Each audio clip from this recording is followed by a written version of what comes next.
সুপ্রভাত, সকলকে জানাই আমার নতুন একটা ভিডিওতে অনেক স্বাগত। তোমরা সকলে কেমন আছো এবং কোথা থেকে আমার ভিডিও দেখছো অবশ্যই কমেন্টে জানিও। আজ সকাল সকাল ভিডিওটা একটু অন্যভাবে শুরু করলাম। প্রতিদিন এভাবে হয় না, আজ একটু নিজের জন্য ভেবে ফেলেছি। ভাবলাম নিজের জন্য এক কাপ চা করি, আর মেয়েকে যখন খাবার খাওয়াবো তার পাশাপাশি আমিও চা বিস্কুট খাবো। এদিকে মেয়ের সকালে আমি সুজি খাওয়াবো, তাই বাটার দিয়ে ওর জন্য সুজি বানাচ্ছি, আর আমার জন্য এক কাপ দুধ চা আর biscuit. Hello everyone, good morning, welcome back to our channel Akash Papri. সকলকে অনেক স্বাগতের সঙ্গে নতুন ভিডিও শুরু করছি একদম গরম গরম চা দিয়েই। তো আমি তো সচরাচর চা খাই না, তোমরা দেখোই আমার ভিডিওতে, কারণ হয়তো দেখোই না যে আমি চা দিয়ে ভিডিও শুরু করছি বা সকাল সন্ধ্যে চা খাচ্ছি। তবে আজকে মনে হলো চলো একটু চা দিয়ে শুরু করি ভিডিওটা। এই যে দুধ চা করে নিয়েছি আর সঙ্গে বিস্কুট, তো এটা হচ্ছে ব্রেকফাস্ট। চলো খেয়ে নিই, তারপরে মেয়েকে আমি এখন ব্রাশ করতে দিয়েছি। শোন, আমার ব্রাশ হয়ে গেলে ওকে খাওয়াবো, ওর খাবারটাও হয়ে গেছে।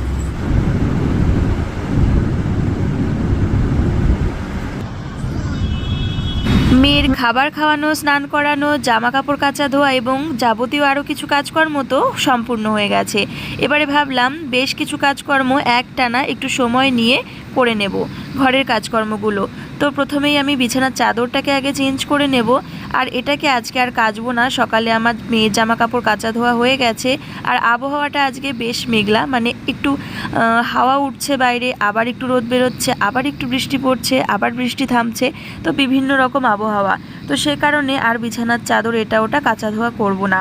তো প্রথমেই আমি বালিশের কভারগুলো আগে লাগিয়ে নিলাম, তারপরে বিছানার চাদরটাকেও পাল্টে নেব। আমি সকলের কাছে ক্ষমা চেয়ে নিচ্ছি আমার এই ভয়েস ওভারের ব্যাকগ্রাউন্ড বিভিন্ন রকম মিউজিক শোনানোর জন্য, কারণ আমি এখন রাত্রি অনেক বাজে আমি ভয়েস ওভার করছি।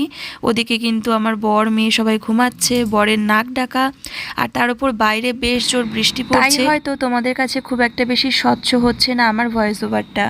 এই যে বিছানাটা কিন্তু কমপ্লিট করলাম, মানে পুরোনোটা ইউজটা তুলে নতুন আর একটা ফ্রেশ পাতলাম, কিন্তু এখনো বাকি হচ্ছে এই যে আমার মেয়ে সারাদিন খেলে, এই যে এগুলো সব আমি এখন পরিষ্কার করব। চলো, ঘরটা যদি খুব সুন্দরভাবে পরিষ্কার করা হয়, জায়গার জিনিস জায়গায়, এবং নিচটা পুরো ফাঁকা থাকে, পরিষ্কার থাকে, মোছা থাকে, আর বিছানার চাদর একটু টান টান থাকে, তাহলে পরে কিন্তু দারুণ ফ্রেশ লাগে পুরো ঘরটা দেখতে। তবে ছোট বাচ্চা থাকলে এবং তারা যখন হাঁটাচলা খেলাধুলা করে তখন ব্যাপারটা একটু অসম্ভব, কারণ আমি এখন মেয়ে ঘুরতে গেছে মার সঙ্গে, তাই আমি এগুলো পরিষ্কার করতে পারলাম, গুছিয়ে রাখতে পারলাম। তবে ও যখন আসবে আবার তো খেলবে, আবার ওগুলো বের করবে, আবার ছড়াবে, এটাই হবে। তো যাই হোক, বাইরে বৃষ্টি পড়ছিল, তাই আবার কিন্তু দৌড়ে চলে গেছিলাম জামা কাপড় তুলতে। তাই কিছু যেগুলো শুকনো ছিল সেগুলো আমি ঘরে রেখে আসলাম, পরে সময় করে ভাঁজ করব, আর যেগুলো শুকনো নয় ভিজা রয়েছে সেগুলো কিন্তু বারান্দাতেই ছড়িয়ে দিলাম। তো পুরো বারান্দাটাও ভালো করে ফিনাইল দিয়ে মুছে নিলাম।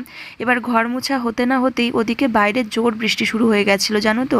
তো আমরা তো খেতে বসেছিলাম, তারপরে বৃষ্টি ছিটেফোঁটা শুরু হয়, তখনই তোমাদের দাদা ভাই সোনামাকে নিয়ে আসে। দেখো, ঘরটা কিন্তু পুরোপুরি আমি ক্লিন করে নিয়েছি, সম্পূর্ণরূপে ক্লিন আর কি, একদম মানে ঘর ঝাড়ু দেওয়া, মোছা, বেডশিট চেঞ্জ করা, আপাতত সব কিছু গোছগাছ করা রয়েছে। এদিকে তোমার দাদাভাই কাজ করছিল, তো এখন ওকে ভাত খেতে দেবো আর আমিও খেয়ে নেব। আর ও সকালবেলা কিছু ব্লাড টেস্ট দিতে গেছিলো, তাই না খেয়েও আর কি ব্লাড দেওয়ার ছিল, আর তারপরে আবার ও খাওয়ার 2 ঘন্টা পর আবার ব্লাড দেওয়ার আছে, তাই এখন খেয়ে নেবে। কি টেস্ট? আমাদের জীবনে প্রথম সুগার টেস্ট দিল। সুগার টেস্ট, দেখো তাহলে ভাবা যায়। তো দেখা যাক কি হয়।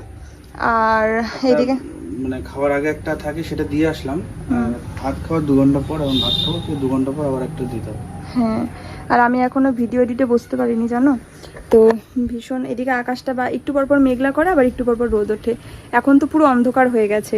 তো ঘরের কাজ করতে করতে দৌড়ে গেছি, বাইরে জামা কাপড় ছিল মেয়ের, মার, তো সেগুলো সব তুলে আবার রেখে আসলাম। আর বারান্দা ঠারান্দাও মুছে নিয়েছি, কিন্তু এখনও পর্যন্ত সব মানে ফেলে দিইনি, কারণ খাওয়া দাওয়া করে, এই যে পিছনে খাওয়া দাওয়া করব, খাওয়া দাওয়া করে আবার এখানে বারান্দাটা মুছে নেব। বারান্দাটাও পুরো মুছে নিয়েছি খাবার আগে। তো এই যে ফ্রিজ থেকে একটু ঠান্ডা জল বের করলাম, তোমার দাদাভাই এখন জলটা মিক্সড করছে। চলো তোমাদের সঙ্গে শেয়ার করবো আজকে আমাদের কি কি মেনু আছে। আছে কাঁকরোল ভাজা, ঢেঁড়স ভাজা, আর এটা হচ্ছে মোচা ঘন্ট। কালকে রাতে মোচা কেটে রেখেছিলাম, মানে 2টো ছুলেছিলাম, প্রায় 1 ঘন্টার কাছাকাছি, জানি না পরে মা আর একটা ছুলেছিল কিনা। তো এখানে আমি 2টো মতন ছুলে রেখেছিলাম। তো সেই মোচা ঘন্ট ফ্রেশ করে মোচাটা কাটলে পরে খুবই সুস্বাদু হয় খেতে, কিন্তু ওই লাঠিগুলো থাকলে পরে মানে যত টেস্টি হোক না কেন খাওয়ার আর কি সর্বনাশ হয়ে যায় আর কি, তাই না বলো? ওই কাঠিগুলো থাকলে একদম মানে যত স্বাদই হোক না কেন মানে আর মানে তৃপ্তি করে খাওয়া যায় না।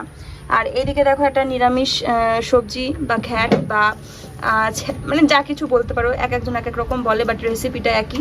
এর মধ্যে আলু, কাঁচকলা, বেগুন কিন্তু আমাদের গাছের বেগুন আছে, কুমড়ো আছে, মিষ্টি কুমড়ো, এবং হচ্ছে কাঁঠালের আটি আছে, পুঁই শাক আছে, আমাদের গাছের পুঁই শাক, আর পটল আছে। তো বুঝতেই পারছো রকমারি সবজি দিয়ে এটা করা হয়েছে। এটা খাওয়া খুবই ভালো। তো চলো, আজকে হচ্ছে মোটামুটি বলতে পারো নিরামিষ পদই হয়েছে আমাদের।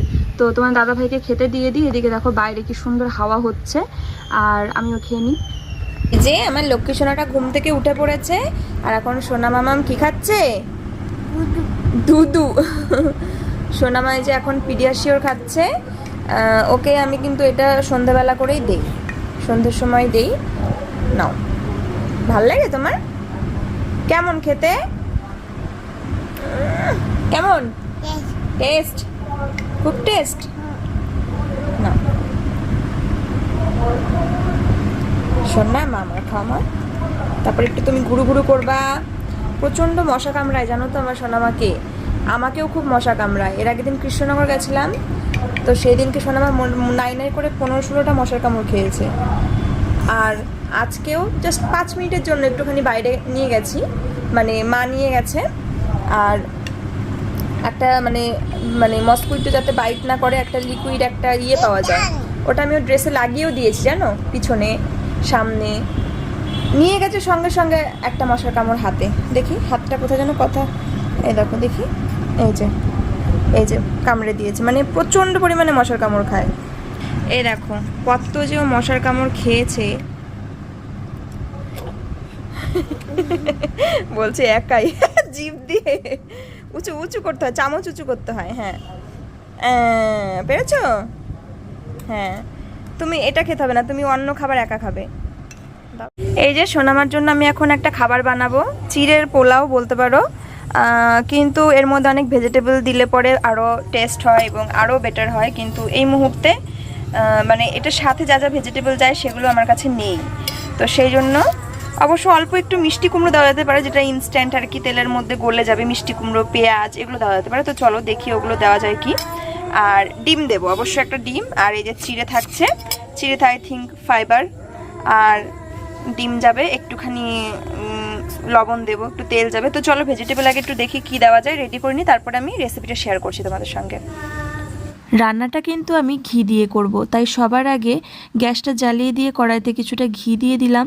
আর মিষ্টি কুমড়োগুলো একদম ছোট ছোট করে কেটেছি, তার কারণ যেহেতু চিড়ের পোলাও করব। এবার রান্নার ব্যাপারটা হচ্ছে সবজিগুলোও কিন্তু অ্যাডজাস্ট হওয়ার ব্যাপার আছে, যেটা আমি রান্না করছি তার সঙ্গে, তাই ছোট ছোট করে কাটতে হলো।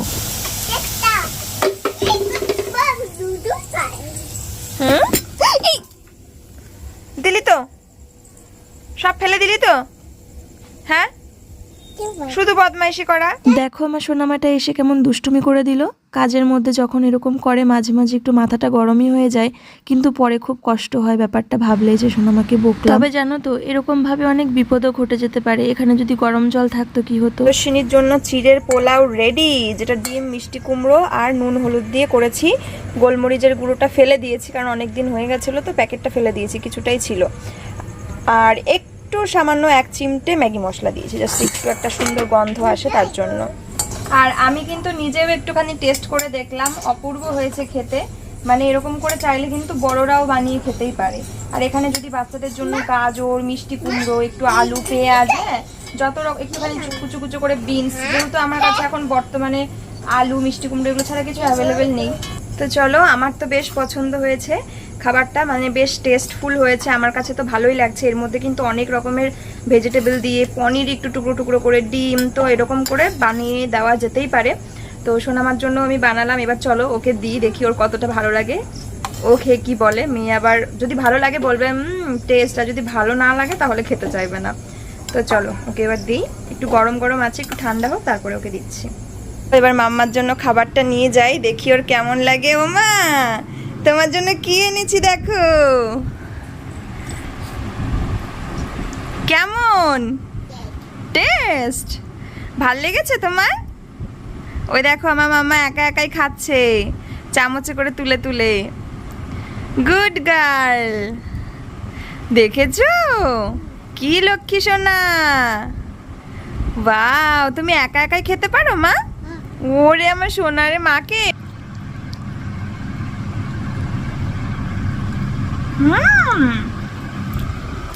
দারুণ হয়েছে। তোমাকে নিচে বসিয়ে দিই, তুমি নিচে বসে বসে খাও হাত দিয়ে। আসো।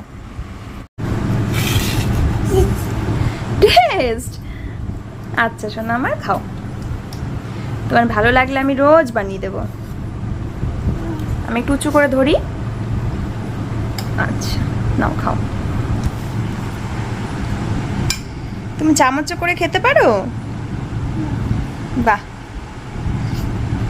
একটু বেশি করে তোলো। বাহ, এই তো আমার মাম্মা চামচে করে, বাহ বাহ বাহ, যতবার বাইট নিচ্ছে একটু পরপর বলছে টেস্ট। ওরে আমার সোনা রে। সত্যি কথা বলতে বাচ্চাদের খাওয়া দেখলে পরে খুবই ভালো লাগে, যদি ওরা নিজে হাতে খায় বা যাই হোক যে কোনো জিনিস পছন্দ করে, ভীষণ ভালো লাগে। আর মায়েদের মানে এটা যে কি তৃপ্তি সে আর মানে বলে বোঝাতে পারবো না। ভালো মা, খাও। তো এবার আমি ওকে একটু সহযোগিতা করি। দেখো সবই বুঝতে পারি। আর আওয়াজ পেয়েছে সঙ্গে সঙ্গে খাবার নিয়ে উঠে গেছে বাবা, যে বাবাকে খাওয়াতে হবে। আমার মাটার খুব মায়া সবার প্রতি, বাবাকে মাকে তো খুব ভালোবাসেই, সবাইকে ভালোবাসে। আমাকেও দিয়েছে এক বাইট আর তোমাকেও দিল আর এক বাইট, দেখেছো? ও আওয়াজ পেয়েছে জাস্ট দরজায়, আবার আমাকে